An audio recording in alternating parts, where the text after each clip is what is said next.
Open discussion and debate help us learn what is true. Breaking down rigid opinion and prejudice, in effect, shining light where it could not reach before. Welcome to This Week in Common Sense, starring Paul Jacob. This is for the second full week of May 2020.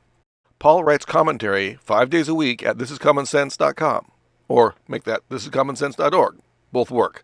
But this is the podcast. These are the big stories of the week, and Paul has a lot to say.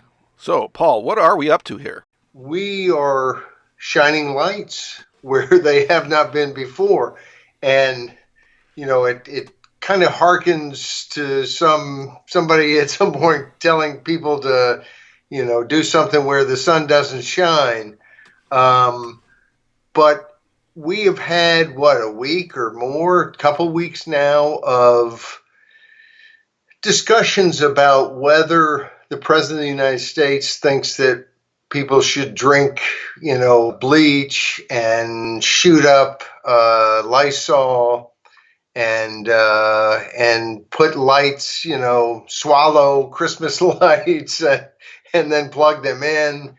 But the reality is, and frankly, I knew none of this before the president said some things at a news conference. I didn't have any idea that they were doing different things with lights inside the body and so on.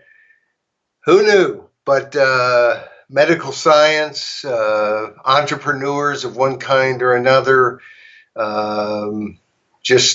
inventors, people who think and both think and live maybe outside the box. And one of those people is Josh Disbrow. And he runs a company that is trying to do this technology, medical technology, I guess you would call it.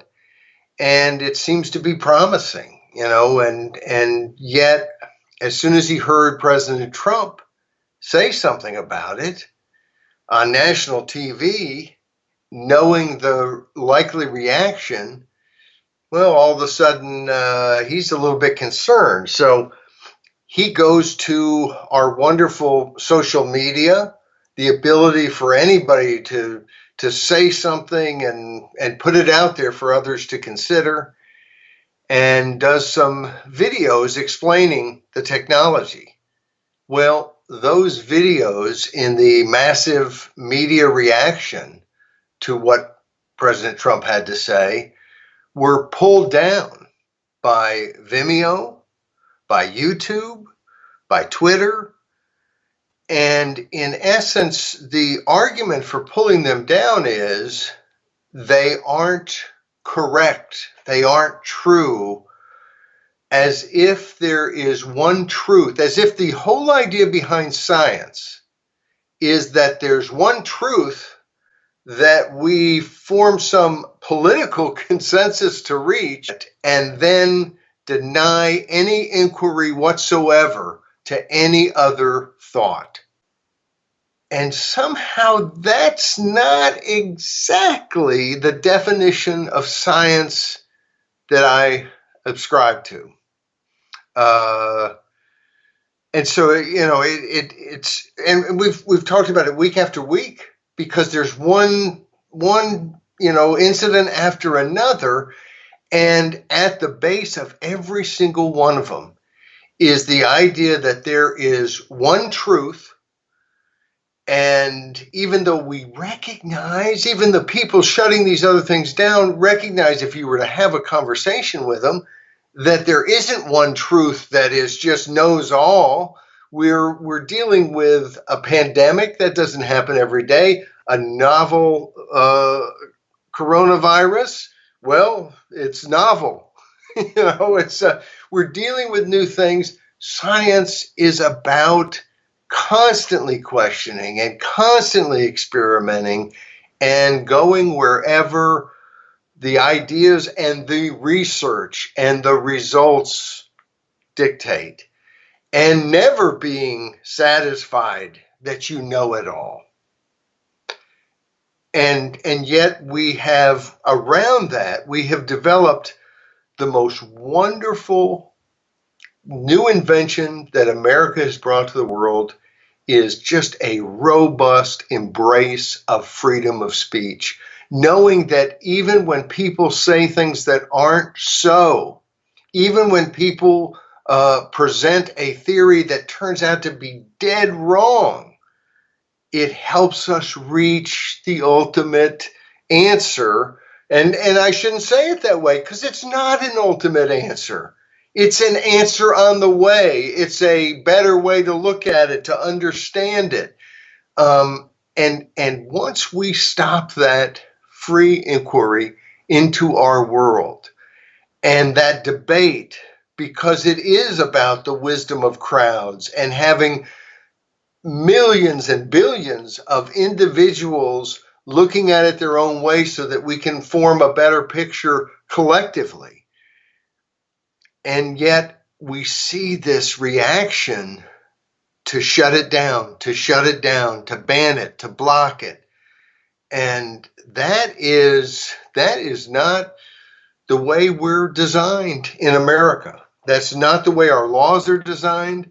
That's not how we have been at the forefront of science and industry and so on and so on. And it's just, it is, there's no battle more important, because if we aren't able to debate and discuss, then we might as well be in a totalitarian society. That's one of the biggest harms to any sort of top-down command economy or command society, is that you don't have that back and forth that comes from free speech. Here we are in the middle of a pandemic, and week after week we talk about the videos that are being banned. And these aren't, we're not talking about videos where they have some crazy conspiracy theory. We're talking about doctors who are running emergency rooms and do an hour-long video to talk about the coronavirus. We're talking about someone who has thrown himself into this technology and is just trying to explain the technology. No, shut down because it doesn't fit the narrative. And of course, as we mentioned weeks ago, and I just, it's the kind of thing you think about at odd times and think, oh no! But weeks ago, realizing that the CEO of YouTube basically said that anything that doesn't match what's being said by the World Health Organization would be shut down, banned on YouTube. This is insanity. Yeah. Now, when I was a kid, like 50 years ago, I hate to say that, 50 years ago, I associated with the will to censor, that is just to not deal with and suppress information and all that. I associated it with right-wingers and conservatives. I mean, I really did. That's how I grew up. For instance, I was all around basically conservative people, and they occasionally said things that were pro-censorship. And I was, by nature, pro-free speech. I mean, that was just I don't even know if I ever believed in anything else. I don't know if I've ever in my whole life once suggested that a speech be banned somewhere. I thought it would be kind of gruesome to even think about it. But nowadays, these motions to suppress, you might say, seem to be coming from what we call the left. Yes.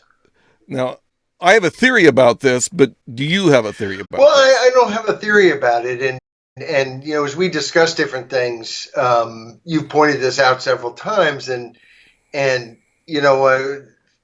once you think about it, you do think back to this book was banned in Boston. Of course, Boston's a pretty liberal city, but it was usually banned because it had too much sex in it, or it had dirty words, or it had something that people said, no, this is obscene. And that's a difference too. These ideas aren't being banned because they're obscene, except obscene in the sense that they must not be said because they differ from the narrative that those on high have decided to be, whispering or screaming during our lifetimes. And it's a real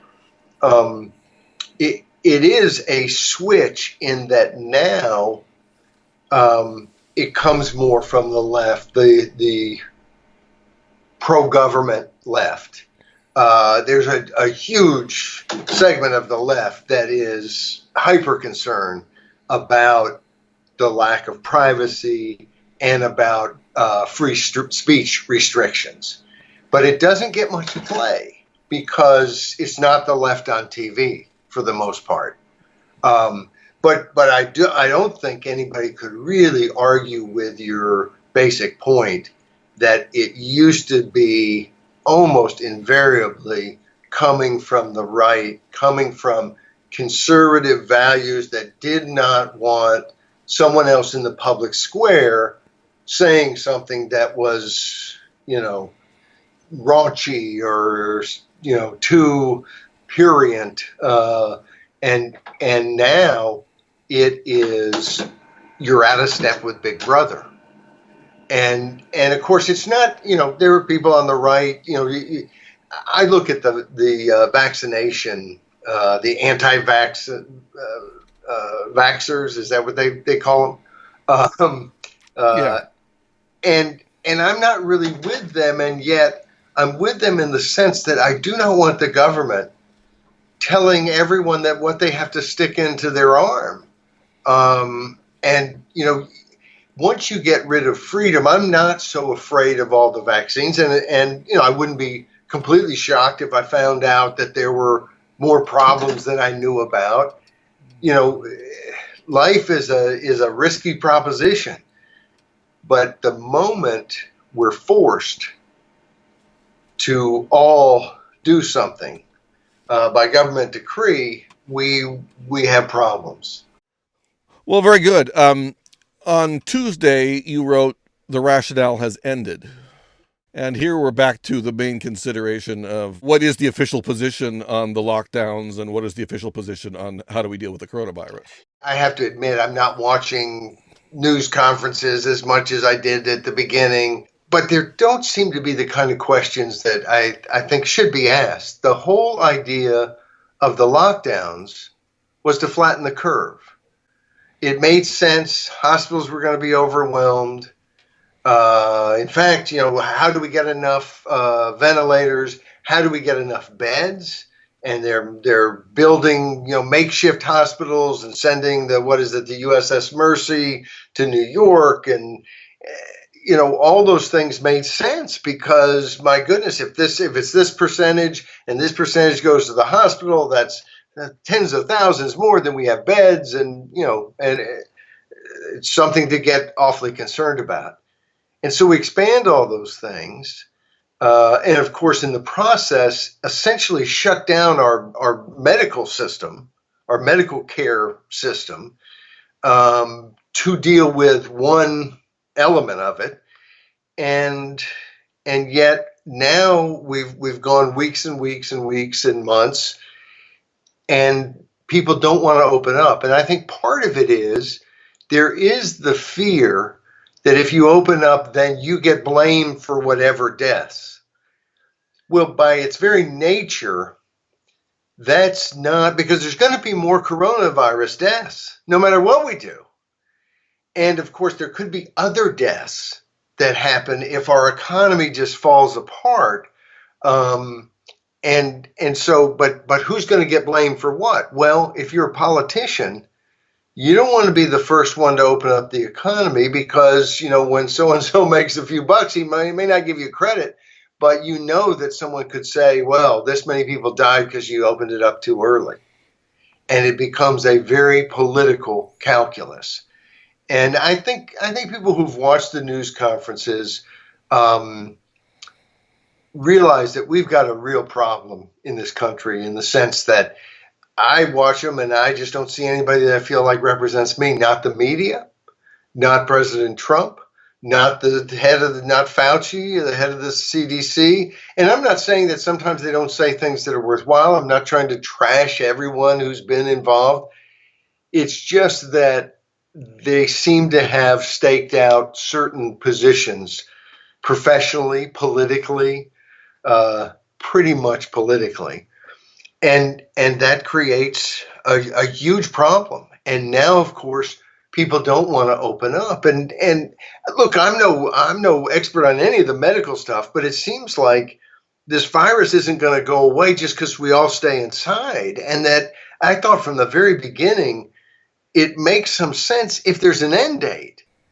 But when people talk about, oh, we may need to do this for 6 months or a year or 18 months, who is it that, I mean, when we're inside and they're just pumping, Federal Reserve notes into our bank account every week so that we can buy, have somebody come by and drop off the Chinese food or whatever, or we go to the grocery store very carefully and we buy a bunch. At a certain point, where are the people to get the stuff to the grocery store? And where's the, and how do we have this wealth for the government to be sending out to everybody if nobody's working? It doesn't add up. And it's scary enough that our politicians kind of think in this short-term way, because you can see they're thinking about, I don't want there to be a crisis that I get blamed for when we're going to have an election in November. It's easy to see that. And you really wouldn't, it doesn't mean they're not trying to do the right thing, but they're going to be aware of that. Trust me, they're aware of that. But it's also, why doesn't the media ask that question? Why haven't they asked it right away? I think that there tends to be, and look, I'm on the side of, hey, we don't want too much government. And so I'm certainly going to see all the problems right off the bat, although this is common sense. This is commonsense.org. We early on were, one of the things that I said was, I'm going to give any politician as much of the benefit of the doubt as I possibly can on any mistaken decision that they entered into with the best intentions. And that obviously if they're corrupt and so, then we're going to hold that against them. But that we ought not be looking at, oh, so-and-so made a mistake. He should have done this instead of this. 15 more people died. That's all his fault. He's a murderer. Throwing around body counts and acting like people are killing people because they either want to stay at home or they don't. They want to open their business. I think all of these people are trying to do the best that they can. And I'm sure there's an exception to that, but for the most part, that's what we're trying to do. And so why no real recognition that the whole premise of the lockdown, we've done it, it's over, now it's time to take the next steps, and yet there's this big fight. And I'll tell you, it's interesting to me to just get a sense, because I feel like I don't have a sense, and maybe none of us have a very good sense of the devastation that hasn't hit yet. For instance, there's a delay oftentimes in life. If you smoke cigarettes, it's not like the first 6 months smoking that all of a sudden you have lung cancer and you have, emphysema and so on. A lot of times and look at our debt. Who knows when our debt will just explode in a really ugly way. But I'm pretty convinced if we continue to just pile it on, there will come a day. And so much of life is like that. And it seems to me that when we don't have, again, a non-political, hey, let me ask you a couple questions about when is this lockdown going to end and how does this work? And if our economy is devastated, how will we be able to sustain this type of approach? And I just have never heard that. Almost everything has been listen to the doctors, in this case, doctors who are more into public health than you think of your pediatrician or your general practitioner or whatever. But they don't know everything. They don't know everything about non-medical affairs. And there's a lot of non-medical affairs involved in a pandemic. And of course, the other thing that doesn't get mentioned, it seems to me, is that when has this ever been done before? When in the history of man has an entire society, most of the globe, shut down and sheltered in place over a virus? You might, shelter in place because there's a bombing run over you, or, there's about to be a hurricane or something. But for months and months, to avoid a virus that almost everybody recognizes is still going to be there when eventually you've got to come out, because you can't just live forever without any productive activity to sustain your life. And yet the silence is there, not just from the politicians, but from the entire political class that's asking the questions of the politicians, the media. Fauci admitted just yesterday, I think it was, that there may never be a vaccine for the coronavirus. Right. We can't count on it at all. And yet the reason some people are suggesting 18 months of lockdown is surely we'll have a vaccine by then. Would you mind working on that, Tim? And just surely you'll get it done by then. I mean, what do you want? No, it is true that from what I hear, no coronavirus has a vaccine. And of course, I don't know, this may be different in some way, but I think every time you hear this hype, and look, I would, if I were president of the United States, I wouldn't have said things about, I forget the malaria drug they was first talking about, which still seems like a very helpful drug in the situation, but you don't want to promote one thing over another until you've seen tests and so on. But at the same time, we have seen promoted, I think, throughout, ubiquitously in the media, we have seen the promotion that there'll be a vaccine. And it's sort of like a cure for cancer. I remember Biden early on in announcing his run was one of the things he's going to do is we're going to find a cure for cancer. And this idea that if we just put a whole big load of cash together and did like a moonshot cure for cancer, that we'd cure it. And of course, there's been tremendous progress in fighting cancer. And that's been helped by money. But it's helped by the fact that we're trying to cure it. But when politicians act like we're just going to do it, when of course they're not doing any of the science, they're just throwing our money at it, it's insane. And so this seems to be somewhat the same type of thing. They've also been pushing respirators a great deal. That's been sort of one of the most important things that could possibly be given to the patients, but it turns out they're very ineffective. And in fact, in many ways, contraindicated by the actual late-stage disease.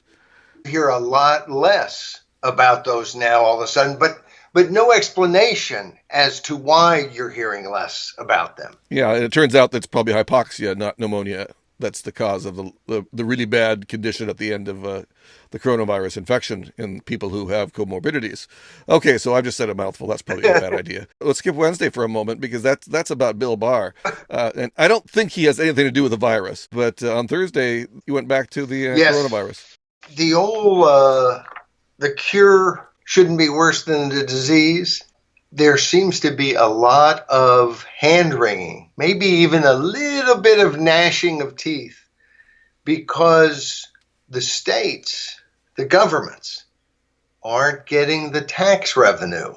I don't know if you're aware of this, Tim, but apparently it's something that we do in buying and selling and producing products and growing food and all this different work that people do produces tax revenue for state and local governments.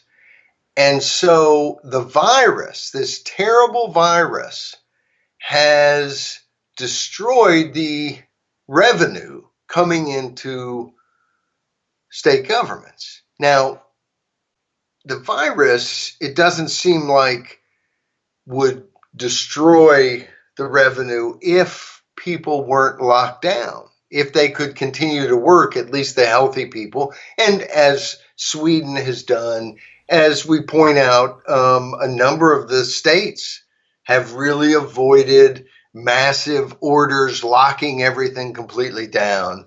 One of those states is the state I grew up in, Arkansas, and I know a number of people who've continued to work every day there. Some who are compromised and have taken, they didn't stay home, but they've taken some real precautions to avoid contact and so on.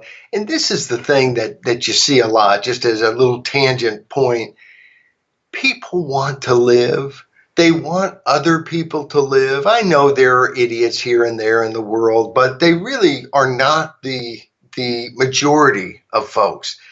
And so much of what I think has been harmful is in not recognizing that all of us are trying to do the right thing. So give us information and let us act with that information in our own best interest. And those are the people around us. And that would mean that a bunch of companies would have closed or reduced their hours or done things differently. Some of them would have closed, and then 2 weeks of pacing around, the business owner would have gone, oh, I know what we can do. And they would have reopened. But let people do that. For one, then we wouldn't have to think about how we're going to somehow just print up a bunch of money and capitalize every business in America.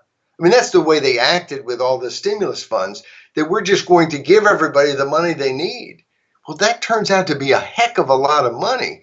And it also encourages people not to be thinking about how they can reopen their business and not to be thinking about, okay, how do I make my way in this world now that there's a virus out there that's a little bit dangerous, at least especially to some folks.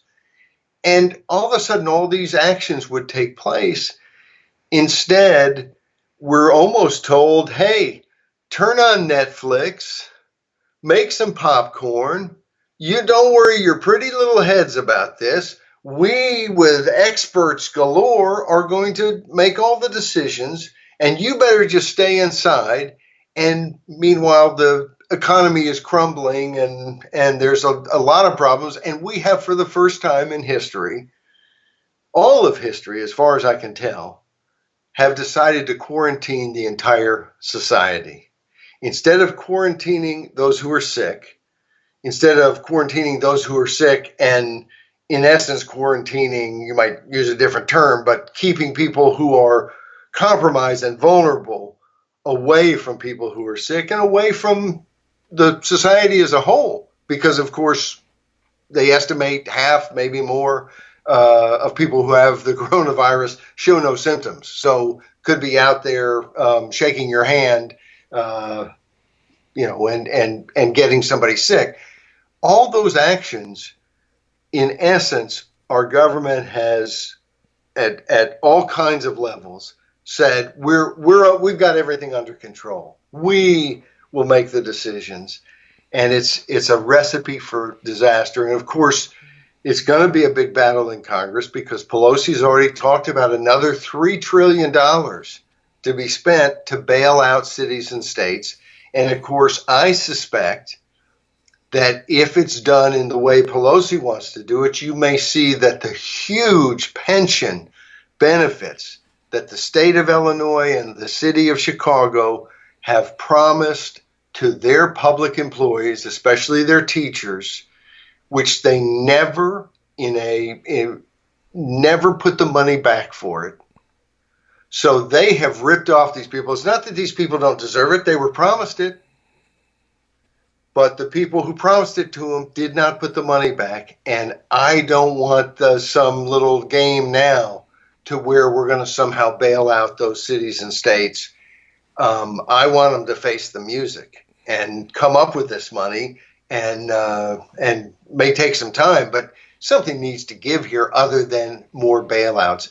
And the worst part about these bailouts, and this isn't something we said in any of these this week's commentaries, but this idea that we're going to bail out everybody doesn't make the bailouts any better. It's not gonna, that's not gonna, the problem wasn't when they bailed out all the banks that they didn't bail out the rest of us. The problem was they bailed out the banks.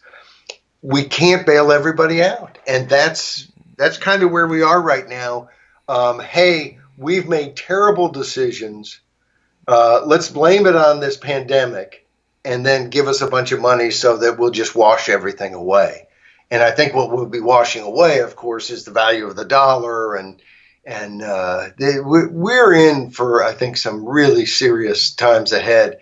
And most of the damage, as we point out in Cure and Consequences, has not come from the virus. It has come from government's reaction to the virus. And that's something, as we point out, that we can affect. It's awfully difficult to magically come up with a cure for a virus.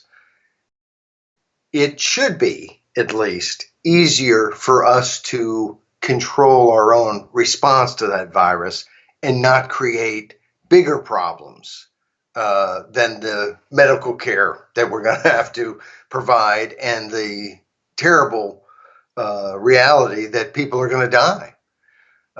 So that's something that a more sensible, realistic approach, as opposed to politicizing everything and blaming each side for whatever death count you can slap at them, would be a better approach. A very different subject was handled on Wednesday with Bob Barr and the reaction to Bob Barr by a very famous, or once sort of famous, or maybe he's not very famous. I've known about him for years, Chuck Todd. I knew Chuck Todd going all the way back to his time with the Hotline, which was a political newsletter that was faxed. Every afternoon, you'd get a fax during the weekday with the latest on political news. And when I was working in D.C. Running U.S. term limits, we got the Hotline. Chuck Todd was not a big fan of term limits, but, reasonable people can disagree about any issue. The bigger problem is that Chuck Todd is either not a fan of the truth or not a fan of putting in enough effort to have any clue whether you're telling the truth or not. And here's the story. And of course, it's been around, so most people, I think, probably know the basics of the story. But stay with me, because you may not have heard every little wrinkle, and it's of note. Bob Barr was asked by a CBS News reporter, how do you think history will look on your decision to drop the charges against General Michael Flynn, who was Trump's first national security advisor? And Bill Barr said, well, history's written by the winners, but went on to say, hopefully, history will be fair and will say that we upheld the rule of law. He used that particular phrase, the rule of law, and then went on to say he thought an injustice had been done and they undid it, and that was a good thing. Now, you can agree or you can disagree with the Attorney General about whether that was a good thing or a terrible thing. But Chuck Todd did something totally different. Chuck Todd took the initial comment made by Barr, and I say he took it. We'll get to what he says, but he takes that and plays it just the part where Barr says, the winners will decide. History's written by the winners, and they'll decide. And he says to Peggy Noonan on Meet the Press, I was struck, Peggy, by the cynicism of the answer. It's a correct answer, but he's the Attorney General. He didn't make the case that he was upholding the rule of law. Now, the reality is that's exactly the case he made.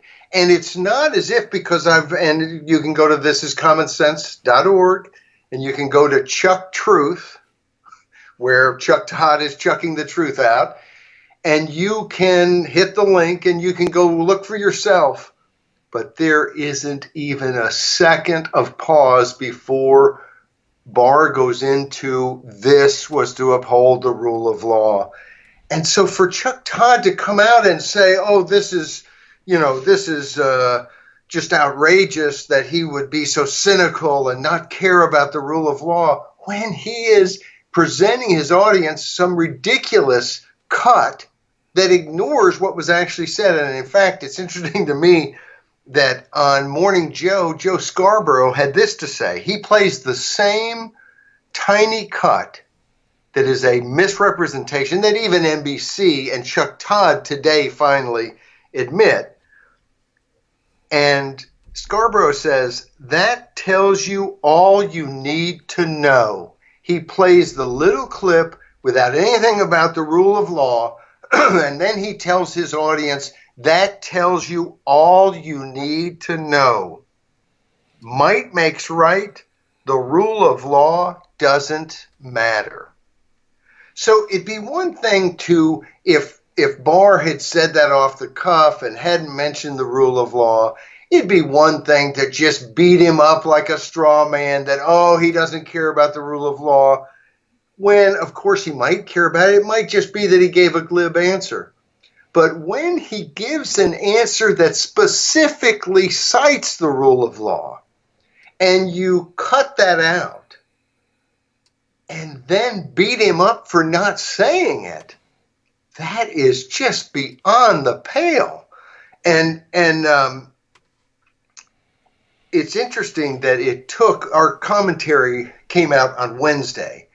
Tuesday afternoon late, Chuck Todd on his show, his daily Meet the Press show, finally apologized and explained it that they had two clips that they could pick up from CBS News. And one of them was just that short clip that cut Barr off mid-comment, and that unfortunately that's the one they used.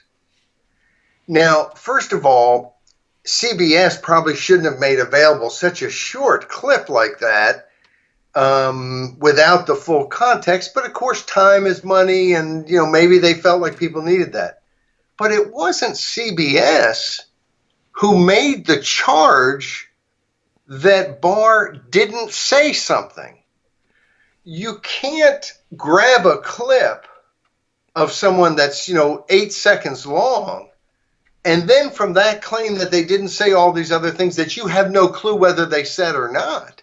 And the only way you would know whether Barr said anything about the rule of law or not, because his argument wasn't, hey, in that sentence, he didn't say anything about the rule of law. In those 4.7 seconds, he didn't say anything about the rule of law.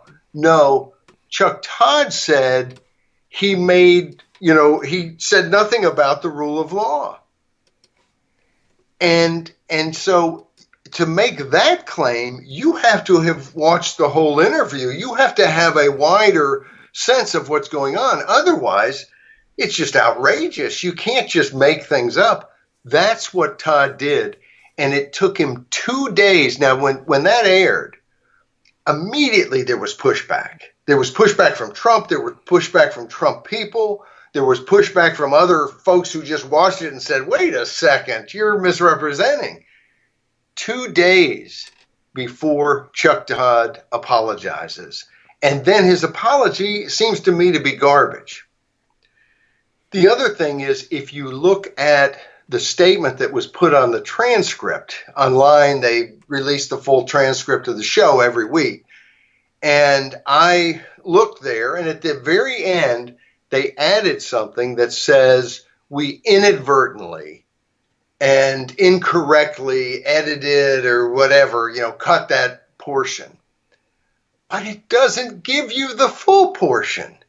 If you have slandered somebody, basically, if you have lied about what they said because you did not present what they said, to leave that transcript where you're still saying all those things, and at the end you make some admission that something was cut, why didn't they provide, we cut this, here is the full thing that he said? Because if you had that there, no one has to go, no one has to click on anything, no one has to search for anything, and they will know right off the bat that Chuck Todd and NBC News is full of it.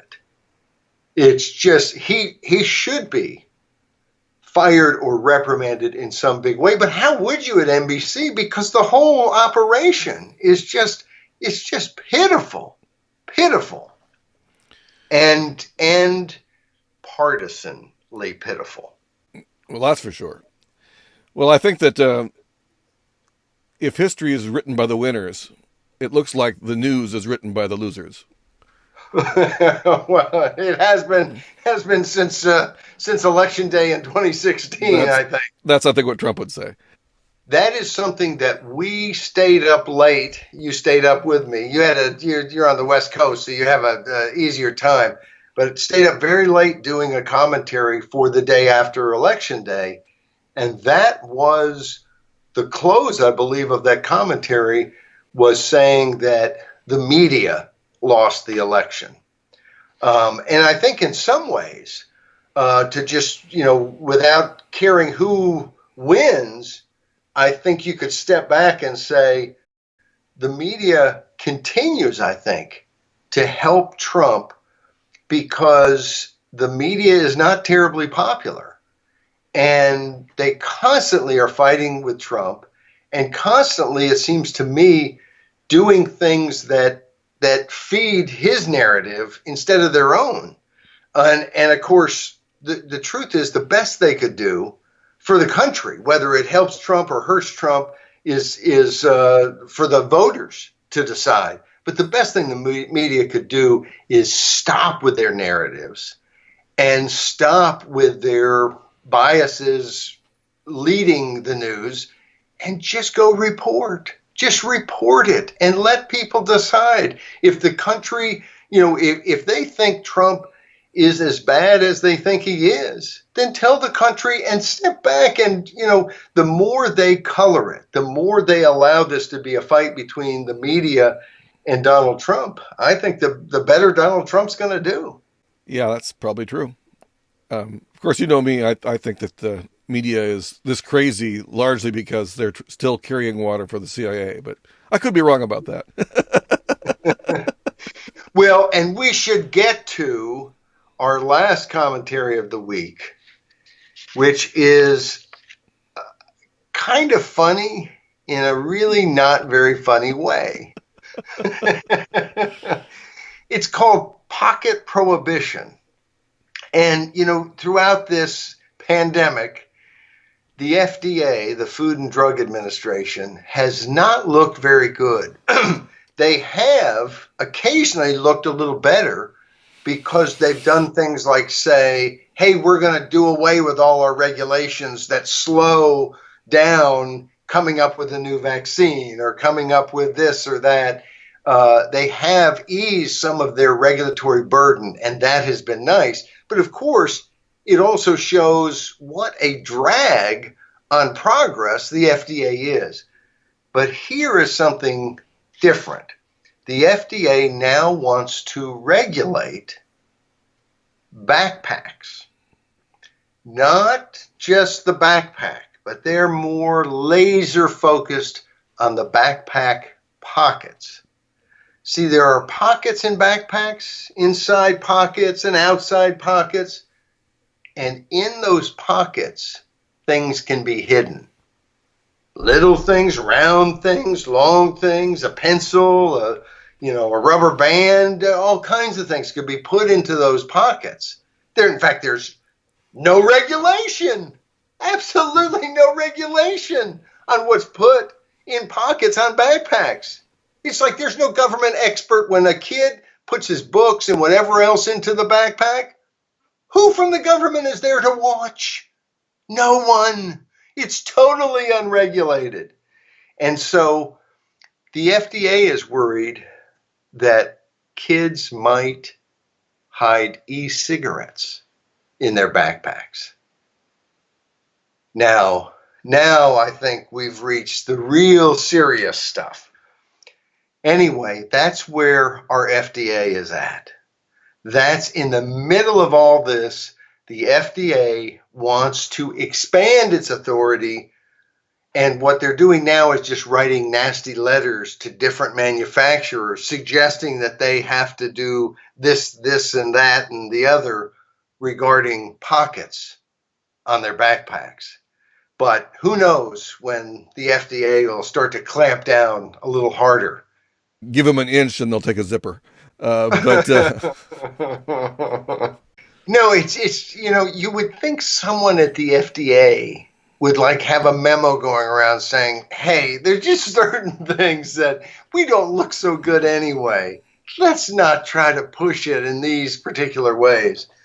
But I don't think that's how they think at all. It's always, how can we further control the world in such a way that everything is wonderful except there's no innovation, and you can't even get a backpack made without, all of a sudden backpacks are going to cost twice as much because of all the regulatory processes that go into them to prevent you from putting something in a pocket that the government might not want you to have in a pocket.